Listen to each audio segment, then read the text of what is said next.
ओम नमः सिद्धेभ्य। नमो नमः सतहितंकराय वीराय भव्याम्बुजभास्कराय अनंतलोकाय सुरार्चिताय देवादिदेवाय नमो जिनाय देवादिदेवाय नमो जिनाय। पंच परमेष्टि भगवान की परम पूज्य आचार्य भगवंत गुरुवर विशुद्ध सागर जी मुनि महाराज की परम पूज्य मुनि श्री सुप्रभ सागर जी महाराज की 3 करोड़ मणिराजों की। संसार में 2 प्रकार के व्यक्ति होते हैं, एक स्वान जैसे, दूसरे कौवे जैसे। स्वान को रोटी प्राप्त होती है, वह अपना पेट भर लेता, बचा हुआ रोटी को टुकड़े को गड्ढे में दबा देता है।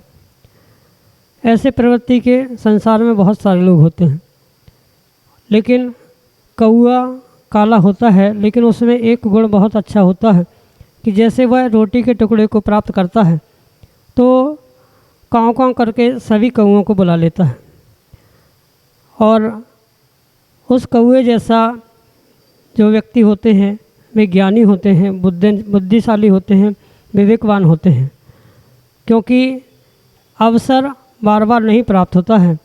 और आज आपको अवसर प्राप्त हो रहा है आत्मकल्याण की ओर बढ़ने का, अपने मन को निर्विकल्पता की ओर ले जाने का।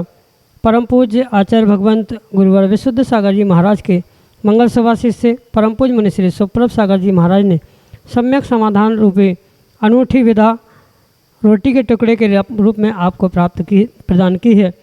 तो आप निर्णय करें कि आप क्या हैं।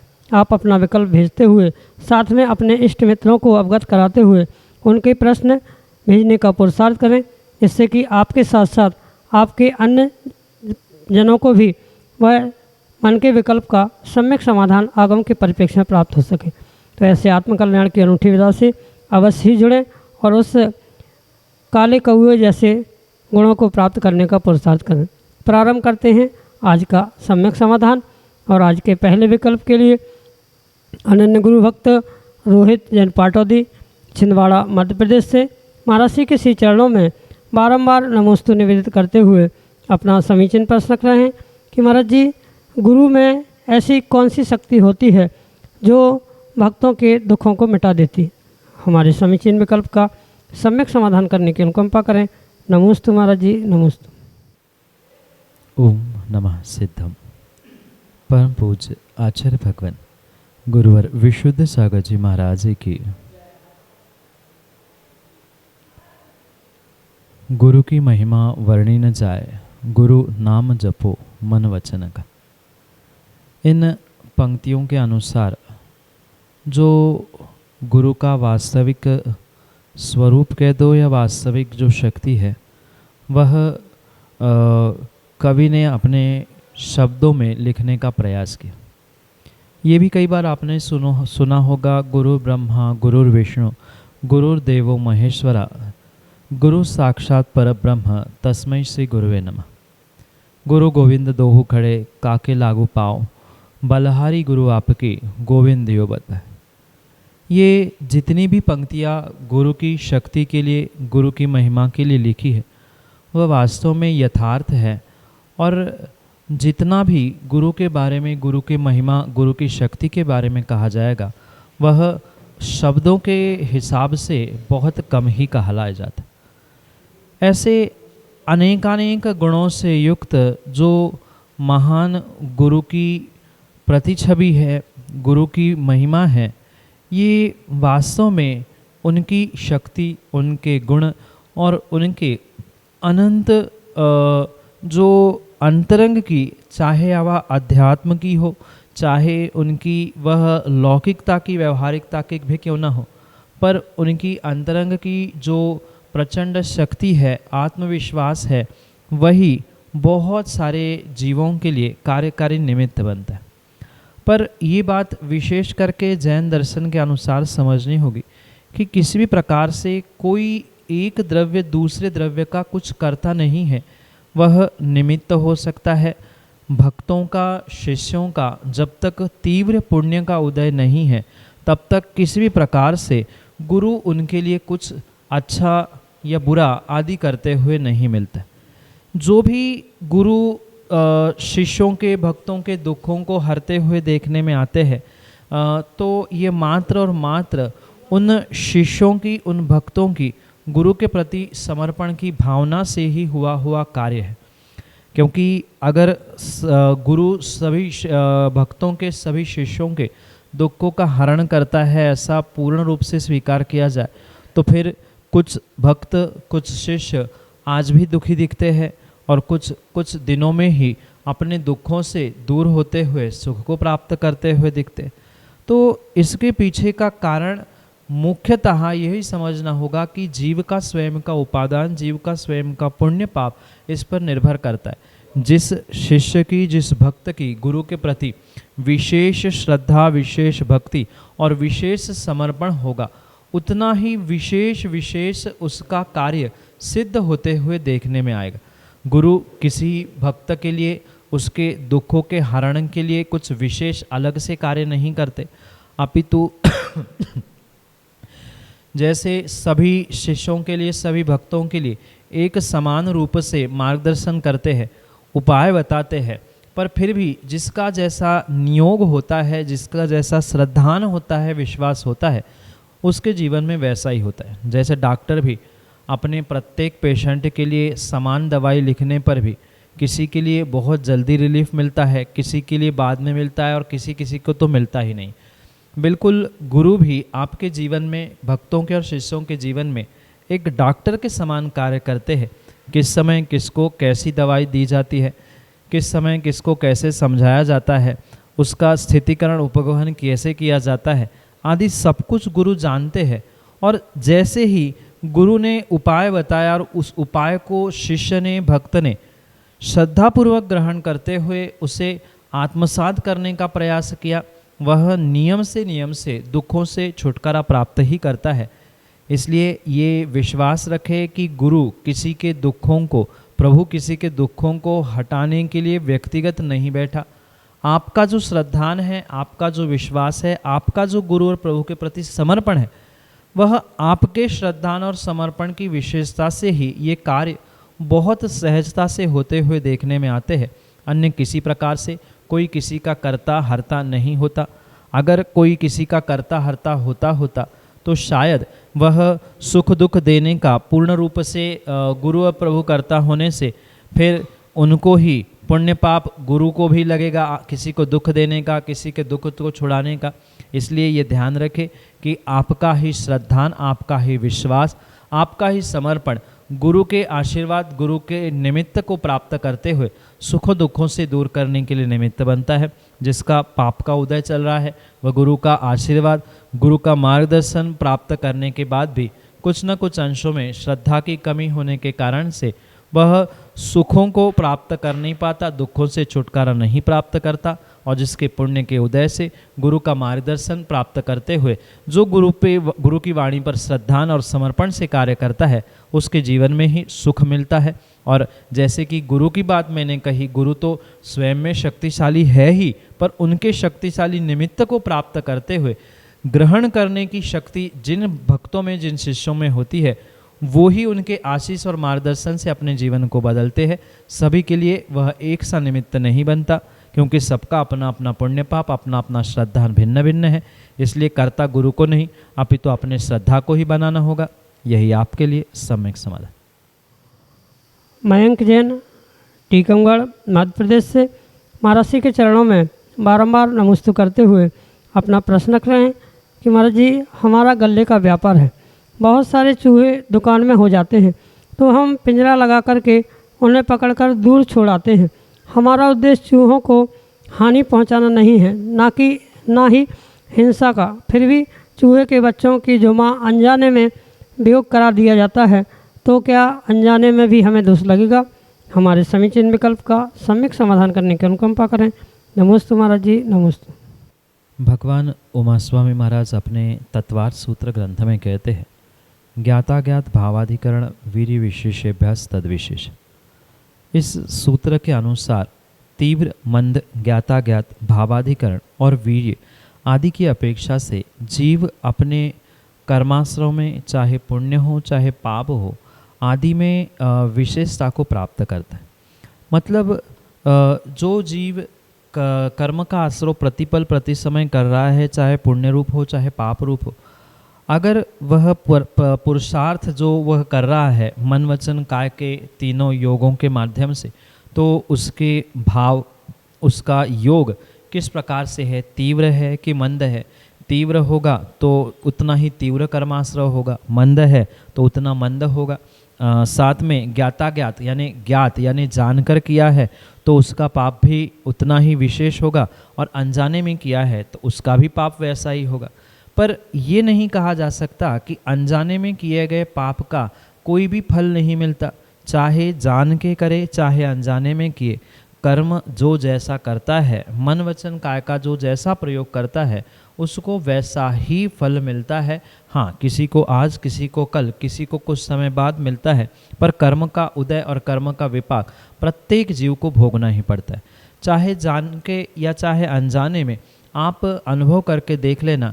किसी अग्नि में हाथ डालना, जो जानकर हाथ डाल रहा है उसका तो हाथ जलना ही जलना है, तो क्या जो अनजाने में अग्नि में हाथ डाल रहा है, क्या उसका हाथ बचने वाला है? उसे भले ही पता नहीं है कि ये अग्नि है, जलाती है, पर अग्नि का स्वभाव तो अपना कार्य करेगी ही करेगी। जैसे अनजाने में भी अग्नि में हाथ डालने वाले व्यक्ति का हाथ जल जाता है, बिल्कुल उसी प्रकार अनजाने में भी किए गए पापों का फल आपको अवश्य ही भोगना पड़ता है। उसे किसी प्रकार से कोई छूट हो ही नहीं सकती। हाँ, ये बात भिन्न है कि आपका व्यापार है, व्यापार के उद्देश्य से आप ऐसा पुरुषार्थ कर रहे हैं, पर ये ध्यान रखना, आपका अभिप्राय जीवों को हानि पहुंचाना का नहीं है, दुख देने का नहीं है, पर फिर भी उन बच्चों को अपने माता पिता से अलग करने का, जो परोक्ष रूप से अनजाने में भी नहीं कहा जा सकता, क्योंकि आपको ये पता है ऐसा करने से वहाँ उनको दुख हो सकता है। माता पिता और बच्चे, मतलब चूहा और चूहे के बच्चे आदि को आप अलग कर रहे हैं तो उनको दुख होगा, ये तो जानते ही है। और फिर आप अनजाने में कर रहे हैं, ऐसा कैसा कहा जा सकता है? ये कहा जा सकता है कि व्यापार के निमित्त से आप ये कार्य कर रहे हैं, पर इसमें किसी प्रकार से आपको पापाश्रय में छूट मिल नहीं सकती। वहाँ आपने जान के अनजाने में, बुद्धिपूर्वक, अबुद्धिपूर्वक या व्यापार के निमित्त से किसी भी बहाने से ऐसा पुरुषार्थ किया है पिंजड़ा लगाते हुए चूहों को अलग करने का, तो पक्का मानना वहाँ आपके लिए कर्माश्रय होगा ही होगा। हाँ, जो उद्देश्य करके संकल्प पूर्वक करते हैं वह तो संकल्पी हिंसा के भागी होते हैं, पर ये जो आप पुरुषार्थ कर रहे हैं वहाँ भले ही आपका संकल्प उनकी हिंसा करने का नहीं है, उनको दुख हानि पहुँचाने का नहीं है, पर फिर भी परोक्ष रूप से इनडायरेक्टली कहीं ना कहीं जाने अनजाने में जो दोष लग रहा है, उनको दोनों को अलग करने का हो, चाहे उनको कहीं जंगल क्या रास्ते में छोड़ने पर उनकी मृत्यु रूप हो या अन्य किसी प्रकार से भी क्यों न हो, वहाँ फल अवश्य ही अवश्य भोगने के लिए मिलेगा। इसलिए ये विशेष ध्यान रखें कि ये जो पुरुषार्थ आप कर रहे हैं वह पुरुषार्थ आप प्रयास करें अपने सामग्री की, अपने द्रव्यों की सुरक्षा करने का, पर दूसरे जीवों को परोक्ष रूप से या अनजाने में भी दुख पहुंचाने का प्रयास ना करें। अब तक जो पुरुषार्थ हुआ है उसके लिए आचार्य भगवत, निर्ग्रंथ गुरु आदि के समीप पहुंचकर आप प्रायश्चित ग्रहण करें और दोषों से बचने का प्रयास करें और इनसे विवेक पूर्वक आने वाली परिस्थितियों के साथ गुरु के मार्गदर्शन के अनुसार पुरुषार्थ करने का प्रयास करें। यही आपके लिए सम्यक समाधान। आरा बिहार से श्रीमती रूपाली जैन महाराज जी के चरणों में बारंबार नमोस्तु करते हुए अपना समीचीन प्रश्न रख रहे हैं कि महाराज जी, हम जो नित्य पूजन के बाद भगवान की पूजा करते हैं तो क्या उसका क्रम भी निरंतर होना चाहिए? जैसे क्रम 1 2 3 पूजा करनी चाहिए या एक पूजा करनी चाहिए, विषम मात्रा में करनी चाहिए? क्योंकि बहुत से लोग कहते हैं कि समान मात्रा में पूजा नहीं करना चाहिए, विषम मात्रा में ही करना चाहिए। कृपया हमारे समीचीन विकल्प का सम्यक समाधान करने की अनुकंपा करें। नमोस्तु महाराज जी, नमोस्तु। माँ, इस बात को मैं सम्यक समाधान के माध्यम से कई बार समझाने का प्रयास कर चुका कि जो भगवान का पूजन पाठ अभिषेक आदि कार्य किया जाता है, ये मात्र और मात्र भावों की विशुद्धि के लिए किया जाता है, ना कि भगवान को खुश करने के लिए या दूसरे किसी श्रावक भक्त को खुश करने के लिए। आपके पूजा से, आपके अभिषेक से वितरागी भगवान खुश होने वाले नहीं हैं, ये पहला सत्य। और आप अन्य श्रावकों को, उन अन्य सगे संबंधियों को, समाज वालों को खुश करके लंबे समय तक रख नहीं सकते, ये दूसरा सत्य है। इसलिए हमें जिसमें विशुद्धि बन रही है, जिससे हमें खुशी मिल रही है, जिसमें हमें आनंद आ रहा है, वो कार्य करना श्रावकों के लिए सर्वश्रेष्ठ होता है।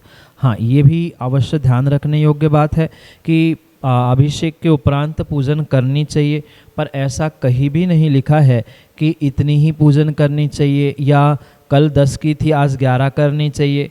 ये कहीं भी गणित नहीं लिखा हुआ है। ये पुनः पुनः ध्यान रखें कि ये जो भी पुरुषार्थ है पूजन पाठ अभिषेक आदि का, ये मात्र भावों की विशुद्धि के लिए है।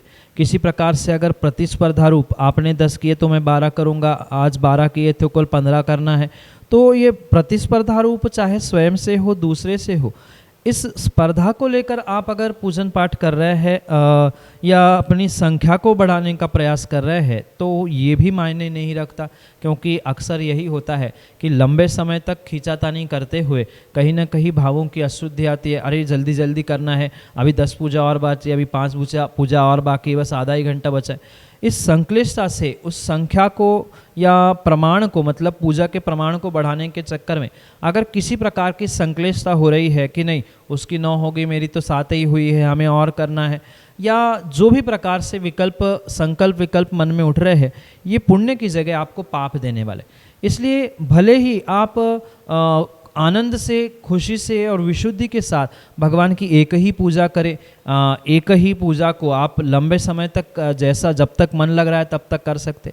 इसमें किसी प्रकार से कोई विकल्प ना पाले कि सम चाहिए कि विषम चाहिए, इतने ही चाहिए कि इतने संख्या में चाहिए, कल 5 किए थे तो आज 6 करने चाहिए, 5 ही करने चाहिए, ऐसा नहीं है। जब जहाँ आपकी जैसा समय की अनुकूलता है, आपके शरीर की, मन की, भावों की जितनी आपको विशेषता और विशुद्धि समझ में आ रही है, उतने ही समय तक आपको पूजन आदि कार्य करने चाहिए। अन्यथा लंबे समय तक भगवान के पास बैठकर, गुरु के पास बैठकर अगर संक्लिष्टता उत्पन्न हो रही है तो वह पुण्य का नहीं अपितु पाप का ही साधन बन सकता है। इसलिए ये भी विकल्प ना करें कि सम में चाहिए कि विषम में चाहिए। पूजा पाठ तो आप जितनी चाहिए उतनी कर सकते हैं, उसमें 5, 7, 9, 11 आदि का कोई विकल्प नहीं है। पुनः बात ध्यान रखें कि भावों की विशुद्धि के साथ मन वचन काय को हम बिल्कुल बैलेंस करते हुए जब तक पूजन पाठ कर सकते हैं उतनी करनी चाहिए, चाहे वह 1 हो, चाहे 5 हो, चाहे 10 हो, उसमें कोई प्रमाण आवश्यक नहीं है। क्योंकि भावों की विशुद्धि इन क्रियाओं में बहुत मायने रखती है और उसके साथ की हुई एक पूजा भी बहुत सारे कर्मों को निर्जरा करने के लिए निमित्त बन सकती है और 10-12 पूजा करने के बाद भी कहीं ना कहीं वह कर्म बंध करने के लिए निमित्त हो सकते हैं, अगर संकल्प विकल्प के साथ, संक्लिष्टता के साथ युक्त है तो। यही आपके लिए सम्यक। श्रीमती आरती जैन बानपुर उत्तर प्रदेश से अगले समीचीन विकल्प के लिए। नमस्ते महाराज जी, हमारे मन में एक विकल्प है कि हम कई बार ऐसे सपने देखते हैं जहां हम कहीं जाते भी नहीं, कोई स्थान देखा भी नहीं और कोई घटना हमारे सामने हुई भी नहीं, पर भविष्य में हमें वो क्षेत्र जाते हैं तो हमें ऐसे लगता है ये हमारा ही क्षेत्र है या हम यहाँ आ चुके हैं, और कोई घटना होती है तो हमें ऐसा लगता है ये पूर्व में हम देख चुके हैं। ऐसा ये हमारी काल्पनिकता है या कोई और कारण है? नमोस्तु महाराज। जीव के भावों के साथ पूर्व कर्मों का उदय भी कुछ अंशों में मायने रखता है। जहाँ निमित्त नैमित्तिक संबंधों के कारण से द्रव्य, क्षेत्र, काल और भाव का प्रभाव जीव के प्रत्येक कार्य पर, जीवन की प्रत्येक घटनाओं के साथ जुड़ा हुआ होता है। मतलब जो व्यक्ति स्वप्न आदि के माध्यम से कुछ विशेषताओं को प्राप्त करता है, कई बार ऐसा अनुभूत करता है कि जिन घटनाक्रम को, जिन वस्तुओं को, जिन व्यक्तियों को उन्होंने नहीं देखा है, नहीं जानते हैं, पर फिर भी उनको वह स्वप्नों में साक्षात्कार के रूप में देखते हैं, उन स्थानों में पहुंचते हैं, और कुछ दिनों बाद जब पुनः उन स्थानों पे पहुंचा जाता है या उन घटनाओं को अनुभूत किया जाता है, तब लगता है कि अरे यार, इसको तो हमने पहले देखा है, इस व्यक्ति से हम मिले हुए हैं, या यहाँ हम पहले पहुँचे हुए थे क्या। तो वहाँ ना पहुँचने पर भी स्वप्न आदि के माध्यम से ये जो कुछ भी देखने में आ रहा है या अनुभूति में आ रहा है स्वप्न के माध्यम, ये कहीं ना कहीं उस वस्तु, उस कार्य, उस स्थान, उस व्यक्ति से कुछ ना कुछ जुड़ा हुआ पिछला संबंध होता है, और उस संबंध के कारण से ही ये सब कुछ होते हुए देखने में आता है।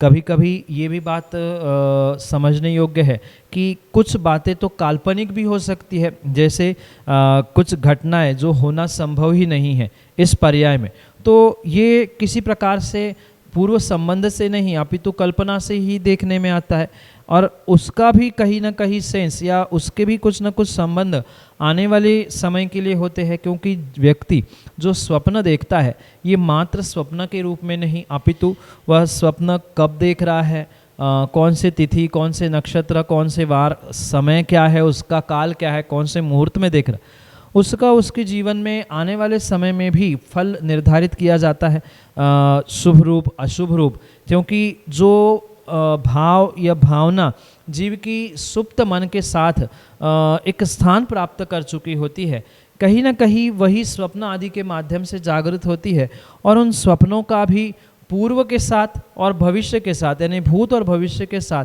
कहीं ना कहीं गहरा संबंध अवश्य ही होता है। ये निमित्त नैमित्तिक संबंध के कारण से सहजता से सुस्पष्ट रूप से देखने में आता है। इसलिए आवश्यकता ये नहीं है कि पूर्व संबंध से ही स्वप्न आ रहे हैं, कुछ आने वाले कार्य के लिए या आने वाले भवों के लिए, आने वाले दिनों के लिए कुछ सांकेतिक संबंध के रूप में भी वहाँ देखने को प्राप्त होते। जैसे कुछ तिथियों को, कुछ समय में देखे हुए स्वप्न तो मात्र कल्पना के रूप में ही स्वीकार किए जाते हैं। इस विषय में हमारे आचार्य भगवंतों ने निमित्त शास्त्र के अंतर्गत इस स्वप्न का फल आदि का बहुत गहरा चिंतन और बहुत गहरा व्याख्यान किया है।